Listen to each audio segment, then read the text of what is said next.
दोस्तों कैसे हैं आप लोग? उम्मीद करता हूँ आप लोग अच्छे होंगे। काफ़ी बार मुझे कमेंट्स आती है कि सर्किट पे अगर कैपेसिटर जल जाता है या उसकी वैल्यू मिट जाती है तो वहाँ पर हम किस वैल्यू का कैपेसिटर इस्तेमाल करेंगे या कौन-सी वहाँ पर वैल्यू का कैपेसिटर लगेगा, कैसे पता करें? बहुत सिंपल है। अगर किसी भी सर्किट में कोई भी कैपेसिटर ब्लास्ट हो जाता है, उसकी वैल्यू अगर मिट जाती है, उसके बाहर की जो पन्नी है वो खराब हो जाती है, जिससे आप वैल्यू का पता नहीं लगा पा रहे हैं, तो यहाँ पर आपको क्या करना है? देखिए, कोई भी सप्लाई आप लेंगे, तो सप्लाई में हमेशा आपको 2 सेक्शन देखने के लिए मिलेंगे। एक होता है प्राइमरी सेक्शन, एक होता है सेकेंडरी सेक्शन। प्राइमरी सेक्शन और सेकेंडरी सेक्शन के बीच में आपको एक लाइन देखने के लिए मिलेगी। लाइन मीन्स एक सेपरेट करने के लिए एक पार्ट आपको मिलेगा। तो ये जो है हॉट सेक्शन होता है, ये होता है cold section. Hot section primary section को कहा जाता है, कोल्ड सेक्शन सेकेंडरी को कहा जाता है। अगर आप इसको चलती हुई लाइन पे अगर हॉट सेक्शन में अगर गलती से आपका हाथ लग जाए तो आपको ज़बरदस्त झटका लगेगा और कोल्ड सेक्शन में नहीं लगता, ना के बराबर। अब यहाँ पर देखिए आपका कैपेसिटर किस लोकेशन पे लगा है, ये बहुत ही ज़रूरी है आपको जानना। सर्किट के अगर प्राइमरी सेक्शन में कोई भी कैपेसिटर है जो ब्लास्ट हो गया है, तो आप मान के चलिए कि प्राइमरी सेक्शन में अगर आपका रेक्टिफायर के पास में या रेक्टिफायर के साथ में जो कैपेसिटर है, अगर वो ब्लास्ट हो जाता है, तो आपको वहाँ पर 400 वोल्ट, 450 वोल्ट, 500 वोल्ट या उससे ऊपर का लगाना है। मिनिमम आपको 400 वोल्ट का वहाँ पर कैपेसिटर इस्तेमाल करना है, अगर रेक्टिफायर के पास वाला है तो। क्योंकि मेन सप्लाई आपकी कितनी आती है घर पे? 220 वोल्ट, 230, 240 आ सकती है।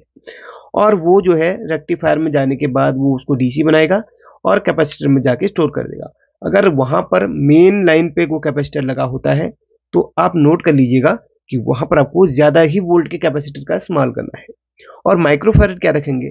देखिए, जो मेन सप्लाई के मेन रेक्टिफायर के ही पास में जो कैपेसिटर लगा होता है, वो 400 वोल्ट से ऊपर का होगा और उसकी जो वैल्यू है, वो 47 माइक्रोफैराड, वैसे 10, 20, 30 माइक्रोफैराड से ऊपर को ही वहाँ पर होगी। बहुत ज़्यादा तो नहीं, सिर्फ़ आपको 100 माइक्रोफैराड तक के वहाँ पर कैपेसिटर का इस्तेमाल करना रहेगा।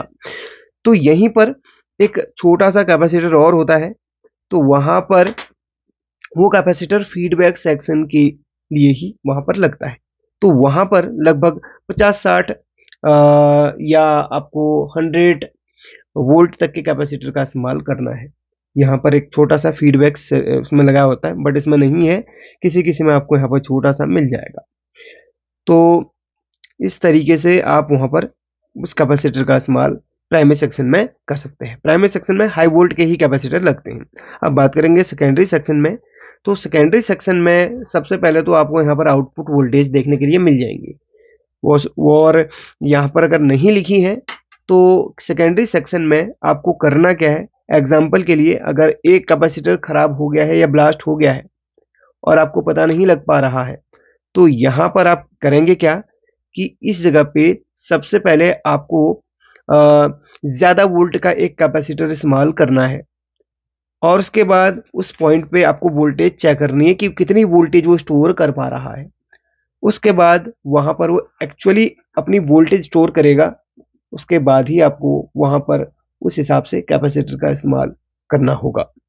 अब एग्ज़ाम्पल के तौर पे मैंने एक सप्लाई यहाँ पर ली है, कनेक्शन कर लिया है और आपको मैं यहाँ पर दिखाना चाहूँगा सबसे पहले। ये अभी पावर इसमें दी गई है। अब यहाँ पर सपोज़ कीजिए ये कैपेसिटर हमारा यहाँ पर ब्लास्ट हो गया, इसकी वैल्यू मिट गई है। अब यहाँ पर किस वैल्यू का कैपेसिटर लगना, अभी मुझे ये भी नहीं पता कि इसमें वैल्यू कितनी है, ठीक है? मैंने देखा भी नहीं है। चलिए सबसे पहले मैं इसको पावर ऑफ करता हूँ और अभी वोल्टेज वगैरह कुछ भी चेक नहीं करूँगा इसका और इस कैपेसिटर को मैं बाहर निकाल लेता हूँ, एक एग्ज़ाम्पल के लिए, ताकि आपको यहाँ पर लाइव मैं दिखा सकूँ कि किस तरीके से आपको करना है। एक कैपेसिटर इधर पे निकाल के मैंने साइड कर लिया। अब यहाँ पर वैल्यू मिट गई है कैपेसिटर की और मुझे नहीं पता कि यहाँ पर कितने वैल्यू का लगना है, तो सबसे पहले आपको करना क्या है? सर्किट को रिपेयर करना है। उसके बाद यहाँ पर आपको बिना कैपेसिटर के वोल्टेज आपको चेक करनी रहेगी कि कितनी वोल्टेज यहाँ पर आ रही है। अब बिना कैपेसिटर के वोल्टेज आप देखेंगे तो आपको कुछ भी यहाँ पर नहीं मिल रही, बहुत कम वोल्टेज मिल रही है।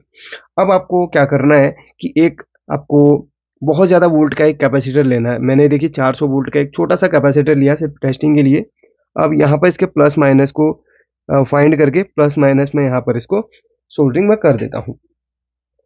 इसको मैंने प्लस वाला टर्मिनल प्लस पे और माइनस वाला माइनस पे मैंने सोल्डरिंग इस तरीके से कर लिया है। सोल्डरिंग करते ही जो कैपेसिटर पे वोल्टेज स्टोर होने लगेगी और यहाँ पर अगर मैं चेक करूँ तो कितनी वोल्टेज ये दिखा रहा है अब। तो अगर आप देखेंगे तो यहाँ पर 12 पॉइंट कितना एक स्टेबल नहीं है, यानी कि यहाँ पर वोल्टेज दिखा रहा है 12.5 के समथिंग। तो इसका मतलब ये है, अब आप ये सोचेंगे कि यार अगर मैंने 400 वोल्ट का कैपेसिटर लगाया तो ये आउटपुट में भी 400 वोल्ट देने लगेगा। बिल्कुल ऐसा नहीं है। कैपेसिटर का काम सिर्फ स्टोर करना है, अपने अंदर से एनर्जी को एक्स्ट्रा बाहर निकालना नहीं है। सिर्फ उतना ही स्टोर करेगा जितने अंदर इसके अंदर वोल्टेज जाएगी, ठीक है। तो ये 12 वोल्ट भले ही 400 वोल्ट का हो, लेकिन ये उतना ही वोल्टेज शो करेगा जितना उस ट्रैक पे मिलनी चाहिए। तो ये देखिए 400 वोल्ट का कैपेसिटर है और यहाँ पर हमें 12 वोल्ट दिखा रहा है। एक मुझे अंदाजा यहाँ पर चल गया कि जो यहाँ पर कैपेसिटर लगना है वो मैक्सिमम 25 से 35 वोल्ट तक का हम यहाँ पर लगा सकते हैं। अगर 12 वोल्ट, देखिए 12 वोल्ट का कैपेसिटर अवेलेबल होता नहीं, और यहाँ पर देखिए 16 वोल्ट का भी नहीं लगा सकते क्योंकि 16 वोल्ट का कैपेसिटर भी बहुत कम होता है। तो जहाँ भी आपको कैपेसिटर लगाना होता है, एक्चुअल वोल्टेज से आपको 20 वोल्ट आपको फालतू रखना है, 10 से 20 वोल्ट फालतू रखना है। तो यहाँ पर अब जो कैपेसिटर मैंने निकाला था वो कितने वोल्ट का है, यहाँ पर 12 वोल्ट का, यहाँ पर 12 वोल्ट मुझे मिल रहा है और लगना है यहाँ पर कितना 25 वोल्ट यहाँ पर कंपनी ने लगा के रखा हुआ है। तो देखिए 13-14 वोल्ट ये फालतू रखा हुआ है। तो आप यहाँ पर समझ गए होंगे कि किस तरीके से हमें यहाँ पर चेक करना है। सेकेंडरी सेक्शन में सबसे बेस्ट है। प्राइमरी सेक्शन में भी आपको ऐसा करना है। प्राइमरी सेक्शन में भी आपको जहां पर भी कैपेसिटर है, मैक्सिमम आपको एक 400 वोल्ट का कैपेसिटर अपने पास हमेशा रखना है और उस 400 वोल्ट के कैपेसिटर की हेल्प से आपको चेक करना है। पहले वो सोल्डरिंग करके देख लेना है और वहां पर चेक करना है कि कितना वोल्टेज आपको मिल रही है। उसके बाद आपको वहां पर मिनिमम उस वैल्यू का कैपेसिटर उठा के लगा लेना है। एक सिंपल है। तो चलिए, मैंने एक कैपेसिटर यहाँ पर मैंने यही कैपेसिटर सोल्डरिंग कर दिया है। अब इसमें वैल्यू हम चेक करेंगे कि कितना वैल्यू यहाँ पर, सॉरी, कितना वोल्ट हमें मिल रही है। वही देखिए 12 वोल्ट करीब आ रही है, ठीक है। थोड़ा सा कम दिखा रहा है, कोई बात नहीं। कैपेसिटर वो अलग अलग उसके हिसाब से भी होते हैं ना। तो यहाँ पर देखिए एक्यूरेट हमें लगभग 12 वोल्ट मिल रही है। तो यहाँ पर ये चीज़ें आपको समझनी है। मैंने फुल प्रैक्टिकल के साथ में आपको दिखा दिया। तो किस तरीके से आप यहाँ पर जले हुए कैपेसिटर की वैल्यू को निकाल सकते हैं। अब काफ़ी बार लोग बोलते हैं कि यार जले हुए रेजिस्टेंस की वैल्यू कैसे निकालें। देखिए, जले हुए रेजिस्टेंस की वैल्यू या तो आपके पास उस सर्किट का डायग्राम होना चाहिए, अगर नहीं है तो फिर सेम सर्किट में आपको वो लोकेशन देखनी है जहाँ पे वो रेजिस्टेंस लगा हुआ है। बाकी कंपोनेंट्स तो आपको इजीली यहाँ पर प्राप्त हो जाएंगे। जैसे ये डायोड्स हैं, अगर ये जल जाते हैं, खराब हो जाते हैं, तो अदर सर्किट में देखकर आप कैपेसिटर भी अदर सर्किट में देखकर लगा सकते हैं। लेकिन कुछ ऐसे सर्किट अवेलेबल नहीं होते हैं। लेकिन आज जो मेरी वीडियो थी वो स्पेशली कैपेसिटर्स पे थी, क्योंकि बहुत लोगों की इस पर बहुत ज़्यादा कमेंट्स थी। तो चलिए, इस वीडियो को लाइक कर दीजिएगा। थैंक यू सपोर्ट करने के लिए। फिर मिलते हैं नेक्स्ट वीडियो में।